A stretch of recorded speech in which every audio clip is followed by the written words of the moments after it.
The sky erupted in color, but the real explosion, that came from across the street. She stormed out, screaming like I just committed a crime, holding a binder of HOA rules in one hand and her phone recording me in the other. She had no idea who she was dealing with, and by the time the final firework lit up the night sky, she'd regret ever starting this war. The first thing people noticed about me was that I kept to myself. I wasn't the type to throw block parties or gossip over fences. My name is Adam, and I moved into this quiet, HOA-governed neighborhood about a year ago, looking for exactly that, peace and quiet. After years of working in high-intensity environments, I wanted a place where I could enjoy simple pleasures.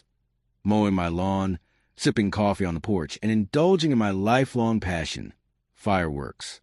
I had been fascinated with pyrotechnics. Since I was a kid, what started as a curiosity about chemistry turned into something much bigger. I spent years training, got my certifications, and worked on professional firework displays for city events. What most people don't realize is that fireworks aren't just about lighting things up and watching them explode. It's an art, a science that requires precision, planning, and most importantly, safety. But in this neighborhood, no one knew that about me. I never caused trouble. I followed every rule. If anything, I was the perfect HOA resident. That's why I never expected that my biggest battle wouldn't be against pyrotechnic misfires, but against the most explosive force of all, pure, unchecked HOA tyranny. It started the week before New Year's Eve. I had been designing a new type of firework, one with reduced sound, built specifically to be pet-friendly. If you've ever had a dog during fireworks season, you know how stressful it can be for them. I wanted to create something that could bring joy without causing fear. So I decided to do a small, controlled test launch in my backyard. One single shell. Nothing flashy. Nothing loud. Just a simple aerial bloom, a red flower with a silver core, bursting softly in the twilight sky. I timed it at 6 p.m., early enough that families were still outside and dogs wouldn't be too startled. The moment it ignited, I felt that familiar thrill. The shell shot up, bursting midair into a dazzling display of crimson and gold. For a second, I smiled. It was perfect. And then, before the last ember had faded from the sky, I heard it. Are you insane? The sound didn't come from a firework. No, the Rayol explosion came from across the street. A woman mid-50s, perfectly pressed beige outfit, lips pursed so tightly they cut glass, came storming out her house like a general marching into battle. She clutched a printed copy of the HOA bylaws in one hand and her phone in the other, already recording like she was about to upload my crimes to the evening news. She stomped toward me, jabbing a perfectly manicured finger in my direction. You could have killed someone. Do you have any idea how dangerous that was? I blinked. One firework. One single, legal firework. I kept my voice calm. Ma'am, I assure you, everything was perfectly safe. She scoffed. Safe? Fireworks are illegal in residential areas. You're breaking the law. I'm calling the police. She said it with the confidence of someone who was used to getting her way. She expected me to cower, to apologize, to beg for forgiveness. Instead, I simply folded my arms and tilted my head. Actually, state law allows for private firework use within specific noise and altitude limits. And She cut me off, waving the HOA rulebook like it was a constitution. I don't care what state law says. This is MY neighborhood. We don't allow fireworks here. There it was. The entitlement, the control, the belief that her authority overrode actual legal statutes. I knew who she was now. This was Karen. Karen expected a fight. She expected fear. But instead, I gave her something much worse, indifference. I took a small step forward, not aggressive, just firm. Actually, I have a permit. I'm a licensed pyrotechnician. She blinked. That's not possible. I smiled. Oh, but it is. I could have pulled out my license right then and there. I could have shown her the government-approved paperwork that legally allowed me to conduct small-scale tests. But I didn't. I wanted to see how far she would go. Karen wasn't arguing with me because she cared about safety. If she had, she would have listened when I explained the precautions I had taken. No, This wasn't about fireworks. This was about control. And I wasn't going to give it to her. By the next morning, it was official. A letter, written in all caps, printed on full official HOA letterhead, and signed in Karen's aggressively loopy handwriting, was shoved into my mailbox. Urgent notice of violation. Your reckless endangerment has caused emotional distress and endangered residents. Fireworks are a threat to community safety. You are hereby ordered to cease all firework-related activity immediately. Failure to comply will result in legal action. The letter was CC'd to every single HOA board member. Karen wasn't just complaining anymore. She was trying to make it official. Later that afternoon, I saw her canvassing the neighborhood, knocking on doors and spreading lies. I overheard snippets of conversation. He's setting off illegal explosives. It's not just fireworks. He's stockpiling them. What if something goes wrong? Do you want your house to burn down? It was fear-mongering at its finest. And some people, not knowing any better, bought into it. By evening, I could already feel the shift. Some neighbors avoided eye contact. A mother I had only spoken to once hurried her kids inside when I stepped out to check the mail. Karen had set the wheels in motion. She was building a narrative, and I knew exactly where this was going. The next step, the HOA was going to make a move. But here's the thing about fireworks. If you push too hard, the explosion is always bigger than you expect. And Karen? She was lighting the fuse. By the next morning, the shift in the neighborhood was undeniable. Some people avoided my gaze entirely, suddenly finding the cracks in the sidewalk fascinating. Others, those who had seen the firework and knew Karen's reputation, gave me subtle nods of approval when they passed. The battle lines were being drawn, and I was right in the middle of it. I wasn't the only one noticing the change. Mr. Howard, my elderly neighbor across the street, ambled over later that afternoon as I was cleaning my tools in the garage. He leaned on the fence with a knowing smirk. Heard the fireworks the other night. Damn good show, son. I chuckled. Appreciate it, Mr. Howard. Heard Karen screeching louder than the fireworks, too, he added with a grin. Didn't realize the neighborhood had an entertainment committee. I laughed, but before I could respond, I noticed movement across the street. Karen was watching us. She wasn't even trying to be subtle. She stood on her porch, arms crossed, phone in hand, undoubtedly recording or documenting whatever conversation we were having. The woman was obsessed. That's when I noticed something new. A small camera, barely noticeable, was now perched inside her front window, directly aimed at my yard. I exhaled slowly, shaking my head. She had installed surveillance over one firework test. I turned back to Mr. Howard. You ever seen her like this before? He snorted. Oh, son, you've only been here a year. Some of us have been dealing with that woman for decades. And just like that, I knew Karen wasn't just my problem. She had been everyone's problem for years. Over the next few days, Karen's paranoia escalated to new heights. I'd see her multiple times a day, walking the street with her phone glued to her hand, whispering into it like she was part of some secret government operation. Her patrols increased. She now walked past my house at least 4 times a day, always glancing at my yard, always muttering. Then came the emails. A few neighbors quietly forwarded me messages from Karen. Subject lines like, urgent community safety concern. Immediate action required against hazard. Inside were dramatic warnings about how a rogue fireworks enthusiast was putting the neighborhood in grave danger.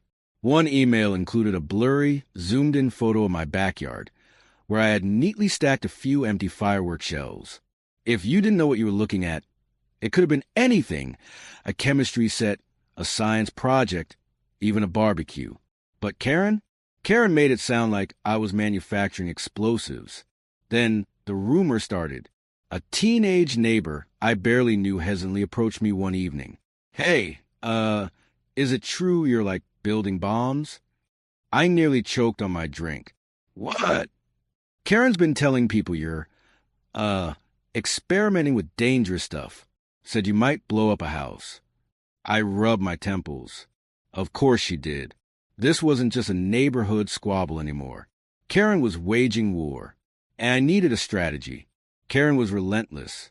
She started going door to door, warning parents about my supposed explosive stockpile. One mother, who had been perfectly friendly before, now hurried her children inside whenever I stepped outdoors. Another neighbor, someone who had once complimented my lawn work, now refused to make eye contact when we crossed paths. Then came the HOA escalation. An official notice appeared in my mailbox, printed on crisp HOA letterhead. It was a preliminary behavioral review and compliance investigation. Translation: Karen had pushed her complaint to the board. The language in the letter was vague but ominous. It claimed my activities had led to multiple resident concerns regarding safety, noise, and potential threats to neighborhood tranquility. Potential threats? I hadn't even set off another firework since the first test.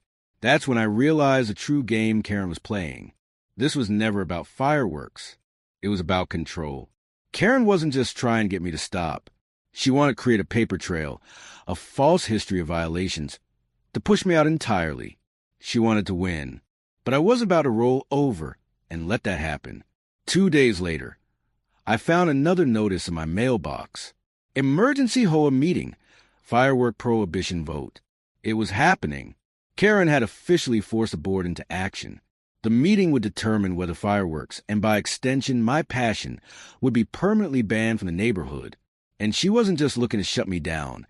She was looking to rewrite the rules in her favor. I stayed quiet. I didn't object to her emails. I didn't respond to her letters. I didn't even acknowledge the cameras she now had pointed at my house from 3 different angles. Because while Karen was building her case, I was building mine. I documented everything. Every letter. Every surveillance video. Every email she sent with wildly false accusations. And then I made a few phone calls. One to a friend in property law. One to the local fire marshal. And one to the HOA board itself. Karen thought she had everything lined up for an easy win. What she didn't know was that I was about to flip the entire game on her. The night before the HOA meeting, I sat on my porch with a book and a cold drink. Karen was in her driveway, phone in hand, watching me like a hawk. I smiled and waved. She didn't wave back. I knew she was waiting for me to react. She wanted me to storm over, to argue, to give her something she could use against me at the meeting. I refused to take the bait. Instead, I leaned back and let her stew in her own paranoia. Because tomorrow, Karen's illusion of control was going to shatter. The emergency HOA meeting was set to be Karen's final strike against me. She had spent weeks painting me as a reckless, law-breaking menace. She was ready to eliminate fireworks from the neighborhood entirely, just to spite me. But what she didn't realize was that I had spent the same amount of time setting up my counterattack. The next night, I would walk into that meeting fully prepared. I wasn't going to argue. I wasn't going to fight. I was going to end this. And by the time I was done, the entire neighborhood would see Karen for who she really was. The air inside the community center was thick with tension. I arrived early, taking a seat near the back where I could observe everything. The room quickly filled with neighbors, some looking bored, others excited, but most carrying an air of quiet curiosity. They had heard the rumors. They had seen Karen's emails. Now, they wanted to see the fireworks, not in the sky, but in the meeting. At the front, Karen stood like a self-appointed queen, her signature binder clutched in her hands. She flipped through her tabs furiously, preparing her case like a prosecutor in court. Her allies, her usual group of HOA enforcers, sat nearby, nodding solemnly as if preparing for war. The HOA president, a tired-looking man named Greg, sighed into his microphone. He didn't want to be here. All right, let's get started. The first and only agenda item, a proposal for a total ban on fireworks in the community. Karen shot up from her seat, binder slamming onto the table. Thank you, Greg. Let me start by saying that this is not just about fireworks. This is about safety. She paced dramatically, sweeping her gaze across the audience. We live in a family neighborhood. We have children, we have pets, and we have homes that could be destroyed by reckless fire hazards. She pulled out a large printed photo, a scorched tree from a completely unrelated fire in another state. This is what happens when we allow dangerous individuals to treat our community like their personal testing ground. A few murmurs rippled through the crowd. Some people nodded, clearly swayed by her theatrical performance. Others, however, looked skeptical. Then Karen went for the kill shot. And let's not forget the growing concerns about someone stockpiling explosives right here in our neighborhood. She turned to me, dramatically shaking her head. We are living next to a ticking time bomb. Silence. All eyes turned toward me. I didn't move. I didn't flinch. I simply smiled, because now it was my turn. I stood up slowly, adjusting my sleeves as I walked toward the front. I didn't need a binder. I didn't need photos. I only needed the truth. I introduced myself clearly and confidently, then turned to the audience. I appreciate everyone taking the time to be here. I understand concerns about safety. That's why I want to clarify something up front. I am not some guy setting off illegal fireworks for fun. I am a state-licensed pyrotechnician. I pulled a laminated copy of my license from my pocket and placed it on the table. Karen's eyes twitched. I have spent years training, working on city-sponsored events, ensuring that every firework I handle is done with precision and safety. I have followed every law, every ordinance, and every safety protocol. And more importantly, I have broken no HOA rule. A few people nodded. I had their attention now. I turned toward Greg, the HOA president, and calmly placed another document on the table, a signed letter from the local fire marshal.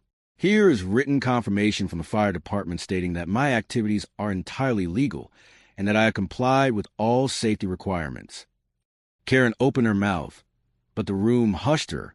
I continued, the problem here is not fireworks. The problem is control.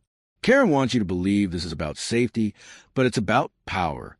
And the moment you allow her to dictate what is and isn't allowed, without basis in law, you give her authority over your lives. I let that statement hang in the air. You could hear a pin drop. Then, slowly, someone clapped. Then another. Karen's face turned beet red. Her perfect little plan was unraveling. Greg sighed and rubbed his temples. He looked out at the crowd. All right, we're going to put it to a vote. Karen stood up, desperate. Wait, this man is a danger. He is. Enough, Karen. Greg's voice was sharp. We've heard both sides. Let's vote. Ballots were handed out. The votes were counted. The result? Karen's proposed fireworks ban failed by 3 votes. A ripple of whispers ran through the room. Karen looked like she had just swallowed a lemon whole. She grabbed her binder, shoved it into her bag, and stormed out without another word. But I knew something she didn't. She wasn't done. And neither was I. I expected a cooling-off period after Karen's defeat. Maybe she would sulk for a week, retreat to her house, lick her wounds, and come up with some new ridiculous rule to enforce. I was wrong. The very next morning, I found another envelope in my mailbox. But this time, it wasn't from the HOA. It was from Karen herself. It was a handwritten cease and desist letter. Not an official document, just a thinly veiled threat wrapped in community jargon. You are hereby ordered to cease all hazardous activities on HOA property. Your continued reckless behavior is causing distress to the community. This is your final warning. I folded the letter neatly, walked inside, and added it to my growing collection of evidence. Because what Karen didn't know was that I had already started working on my next move. She thought she could control the narrative. She was about to find out how wrong she was. Instead of responding to Karen's threats, I went straight to the HOA board with a counterproposal. A legal, HOA-sanctioned community fireworks event.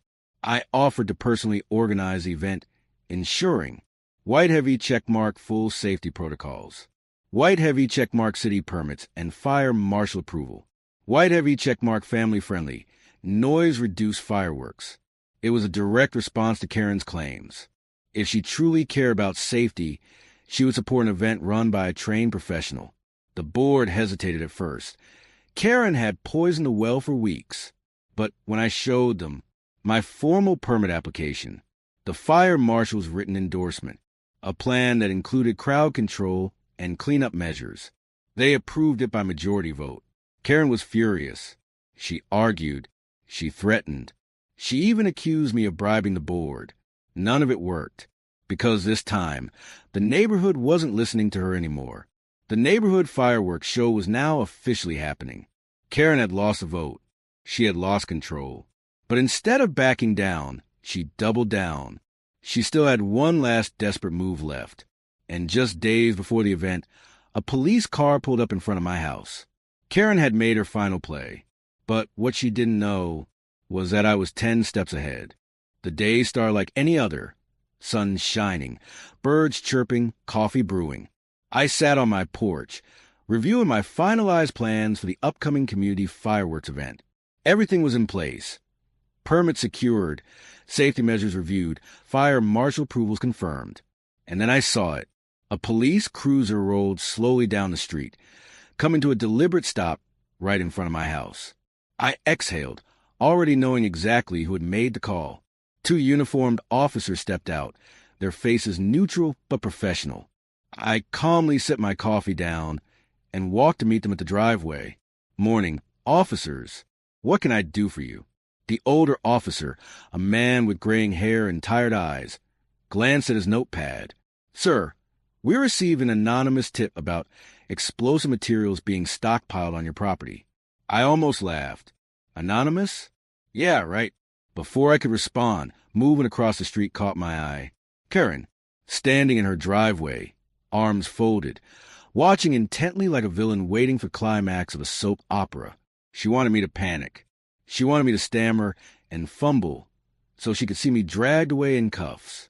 But I wasn't about to give her the satisfaction. "Ah," I said, nodding. "I figured this might happen. You're more than welcome to take a look." The younger officer raised an eyebrow. "You don't mind?" I smiled. "Not at all. In fact, I insist. Let me give you the grand tour." I led them through my garage first, explaining everything in meticulous detail. As you can see, I have all my licenses displayed right here. This section contains my professional grade tools, all legal and properly stored. And here's my safety gear: fire extinguishers, protective equipment, hazard placards. The older officer nodded, looking impressed. "You run a tight ship." Karen was still watching from across the street, her expression tightening with every passing second. Then I walked them into my backyard. My testing area was spotless, everything organized, all empty casings disposed properly. The younger officer gestured to my neatly stacked fireworks shells. "And these?" "All inert until ignited. Completely legal under state law." I reached into my folder and pulled out my final ace, a signed document from the fire marshal, confirming that all my materials were within regulation. The officers exchanged glances. Well, the older officer said, "I don't see anything illegal here." Karen's arms slowly uncrossed. I could practically hear her teeth grinding from across the street. The younger officer turned to me, offering a small smile. "Sorry for the trouble, sir. We get a lot of calls like these from time to time." I nodded sympathetically. "I imagine so, and I'm sure you can guess who made this one." The older officer glanced toward Karen's house. "We can't say for sure, but if this happens again, you might want to consider filing a harassment report." Now that caught Karen's attention. She turned and stormed inside, slamming the door behind her. As the police left, I stood in my driveway, staring at her house with a knowing grin. Her plan had backfired, but I knew Karen. She wasn't finished yet. The day of the neighborhood fireworks event arrived, and the atmosphere was electric.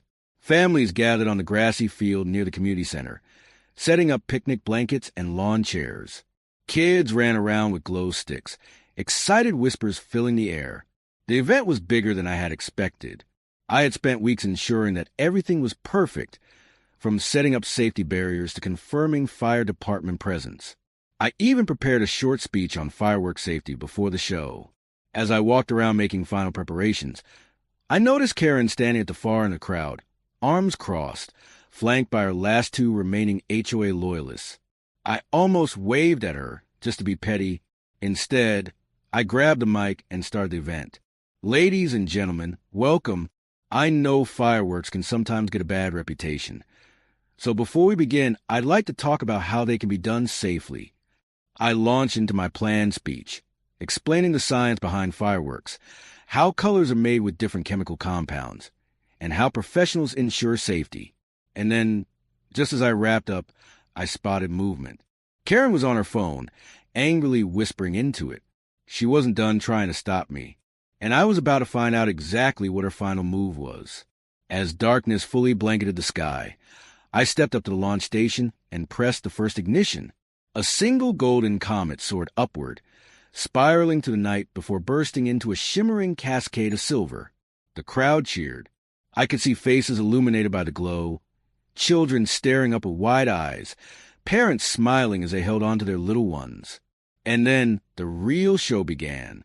I had choreographed the entire display with precision: elegant gold palms, cascading blue fountains, synchronized red, white, and blue bursts. Karen? She was standing frozen, arms still crossed, but her face betrayed her. She knew she had lost. And then the grand finale. The final sequence soared into the sky, one massive synchronized burst that, when exploded, formed a glowing sentence. Know your neighbors before you judge them. For a moment, there was complete silence.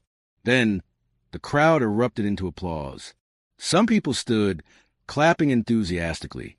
A few parents came over to shake my hand, thanking me for putting on something amazing and educational. Karen? She turned and walked away. For the first time, she had no words left to fight with. For 3 days, I heard nothing from Karen.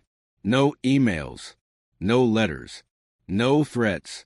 For a moment, I thought maybe, just maybe, she had learned her lesson. I was wrong. On the 4th day, I found a thick envelope in my mailbox. It was from a private attorney. I sighed, already knowing what was inside. The lawsuit was so ridiculous, I laughed out loud. Karen was accusing me of emotional distress, public humiliation, referring to the Sky message, creating a hostile living environment. She was even demanding financial compensation for her mental anguish. It was so absurd that I immediately forwarded it to my lawyer, who responded with, "This is laughable. I'll take care of it." Within a week, the case was thrown out. The best part? By then, the HOA board was already preparing a vote on whether Karen should remain president. I didn't even have to do anything. Karen had spent so long making enemies that she had buried herself. And soon, her entire little empire was going to come crashing down. Karen had tried everything. False accusations, HOA bans, police reports, and even a lawsuit. And yet, I was still standing. What she didn't realize was that her final battle wasn't with me anymore. It was with the entire neighborhood. And this time, they were ready to take her down themselves. Karen's lawsuit had been laughed out of court, and her police complaint had backfired spectacularly. But Karen wasn't just my problem anymore. She had spent years ruling this neighborhood through fear, intimidation, and petty rule enforcement. And now, the people she had controlled for so long were finally realizing they didn't have to put up with her anymore. The first sign that things were shifting came in the form of a quiet knock on my door. When I opened it, I found Lydia, a well-liked member of the HOA board, standing there with a determined look on her face. "Hey, Adam," she said, offering a tight smile. "Do you have a minute?" I stepped aside, letting her in. "What's up?" Lydia sighed. "You've probably heard Karen's try and push a narrative that you're a danger to the community." I chuckled. "Heard? I lived it." She nodded. "Well, here's the thing. She's not just losing credibility. She's making the entire HOA look bad. A bunch of us on the board have had enough." I leaned against the counter. "What are you planning?" Lydia smiled. "We're calling a special meeting to discuss Karen's leadership." And just like that, Karen's days as the self-appointed queen of the neighborhood were officially numbered. The special HOA meeting was held a week later in the community center, the same place where Karen had tried to push her firework ban. Except this time, she wasn't the one leading the discussion. The room was packed. More people showed up than I'd ever seen at one of these things, whispering among themselves, some exchanging knowing smirks. Karen sat at her usual spot in the front, but for the first time ever, she looked uncomfortable. "Greg," the HOA president, cleared his throat and leaned into the mic. We're here today to address growing concerns regarding the actions of our HOA leadership. Recently, there have been multiple complaints about misuse of power. Karen's face tightened. Lydia stood up. For years, we've allowed Karen to enforce rules that don't exist. We've ignored the harassment, the petty fines, the ridiculous complaints. But now, we're hearing from more and more neighbors who say they've had enough. Karen snapped her binder shut and stood. Excuse me, but I have done nothing wrong. I have worked tirelessly to uphold the integrity of this community. If anything, I should be thanked for my service. Someone in the crowd actually laughed. Another person, a father named Ben, stood up. Karen, last summer you fined my wife for having a pink flamingo lawn ornament. A murmur rippled through the room. Then another neighbor, Mrs. Calloway, an elderly woman, stood with a shaking piece of paper in her hands. Karen, you made me remove my flower pots because they violated the neighborhood aesthetic, even though they were nowhere in the bylaws. A woman near the back, Catherine, called out, You made my daughter cry because you said sidewalk chalk was graffiti. Karen's confidence wavered. She turned to Greg, her voice sharp. This is a witch hunt. None of these things are illegal. Lydia leaned forward, voice calm. No, they're not. But what you've done is create an environment where people are afraid to live in their own homes. The crowd erupted into nods, murmurs, and agreement. Karen's face went pale. Then Greg spoke the word she had feared the most. We are taking a vote to remove Karen from the HOA board effective immediately. The ballots were passed around. Karen sat rigid in her chair, her knuckles turning white as she clenched her binder. The votes were tallied, and then Greg looked up. The motion passes. Karen is officially removed from her position. The room exploded in applause. Karen shot up from her seat, shaking her head violently. You can't do this, she shrieked. This is my neighborhood. Greg leaned into the mic. Not anymore. The next morning, I walked outside to grab my mail and stopped in my tracks. A for sale sign had appeared in Karen's front yard overnight. No announcement, no drama. Just a quiet, humiliating retreat. The neighborhood buzzed with gossip. Did you see? She's leaving. Good riddance. Think she'll find a place where she can be queen again? Over the next few days, Karen's presence disappeared piece by piece. The cameras in her windows were taken down. The ridiculous HOA memos stopped arriving. The paranoid surveillance walks ceased. And then one morning, a moving truck arrived. I watched from my porch as Karen stood stiffly outside, supervising the movers with her usual sour expression. For the first time, she wasn't in control. She wasn't barking orders. She wasn't finding people. She wasn't dictating the rules. She was just gone. With Karen out of the picture, the neighborhood felt different. People started talking to each other again. The constant fear of getting fined for trivial nonsense disappeared. Parents let their kids draw on the sidewalks with chalk again. Lawn decorations returned. Pink flamingos, garden gnomes, and flower pots once deemed offensive. Lydia, now the interim HOA president, knocked on my door one afternoon with a small smile. Adam, I just wanted to say thank you. I raised an eyebrow. For what? For standing up to her. For proving that we don't have to be ruled by fear. I nodded. It was never about fireworks. She grinned. No, it was about people knowing their neighbors before they judged them. We both laughed. A few days later, as I worked in my garage, a father and his young son approached me hesitantly. Hey, I don't mean to bother you, but my son saw the fireworks show, and, well, he hasn't stopped talking about it. Would you mind showing him how they work? I smiled. Of course. Come on in. I laid out some of my safer display shelves, explaining how the fuses worked and how different chemicals created different colors.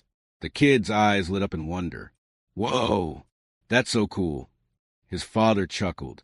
He says he wants to be a fireworks scientist now. I laughed. That's a pretty awesome goal. For the first time in months, I realized I wasn't just a guy Karen tried to destroy. I was the neighbor people wanted to know. And as I packed up my gear that evening, feeling the breeze against my face, I realized something else. I had finally gotten what I wanted. Not revenge, not victory, just peace. The neighborhood was finally at peace. Karen's departure had been a silent victory, marked by the removal of her ridiculous HOA fines, her paranoid surveillance, and most importantly, her presence. I thought that would be the end of my involvement in neighborhood politics. But life has a way of throwing surprises at you when you least expect it. One afternoon, Lydia knocked on my door again. She smiled, holding a stack of papers in her hands. "Got a minute?" I let her in, pouring us each a cup of coffee. "What's up?" She set the papers on my kitchen counter and took a deep breath. "So, the city is planning a summer fair, and they're looking for a licensed pyrotechnician to do the finale fireworks show." I raised an eyebrow. "And you recommended me?" She grinned. "Of course. The HOA board officially voted to back the event, and your fireworks display at the community night was a hit. The city wants a professional. You're the guy." I leaned against the counter, considering it. The past few months had been one long battle. One I had won, sure, but it had taken a toll.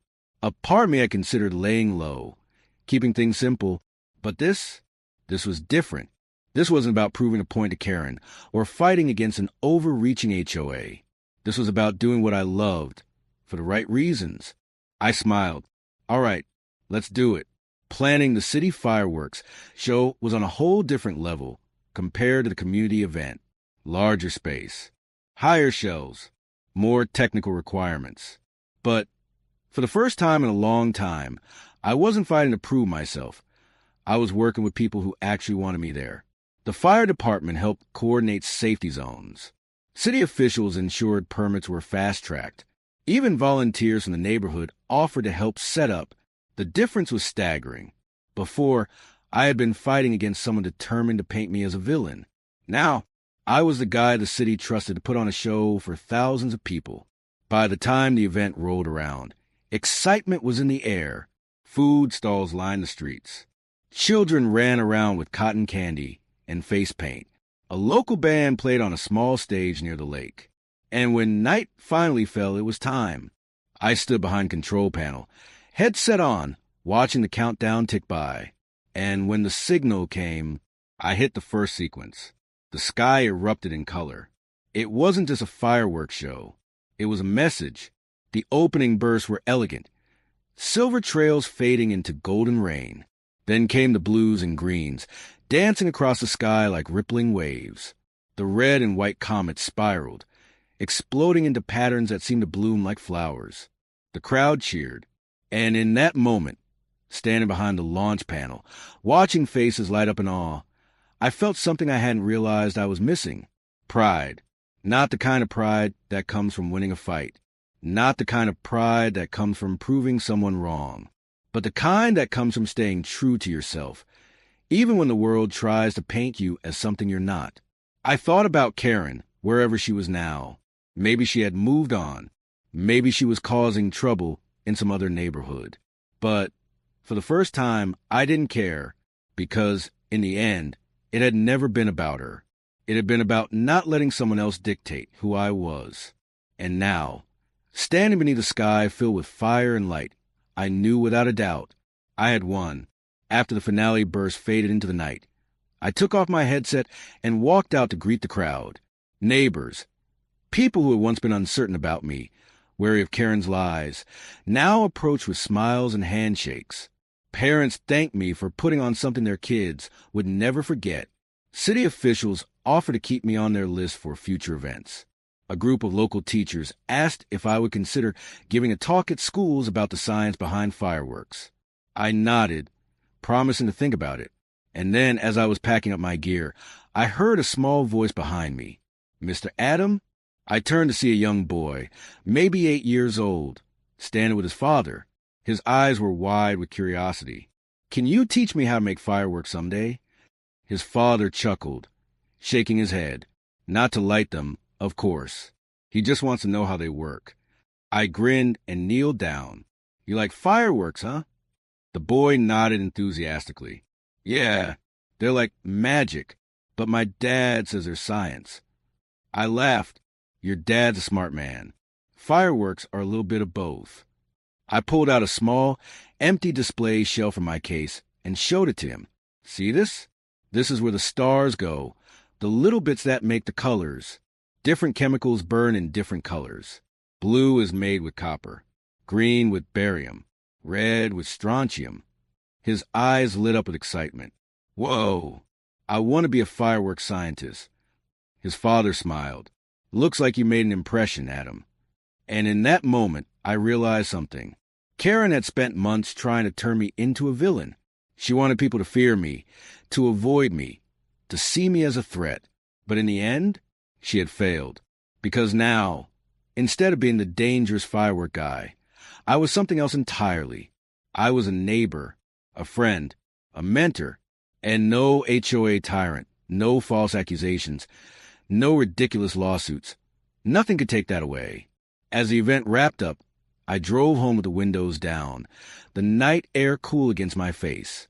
The echoes of fireworks still lingered in the distance, fading into the dark. The neighborhood was quiet now, not out of fear, but out of peace.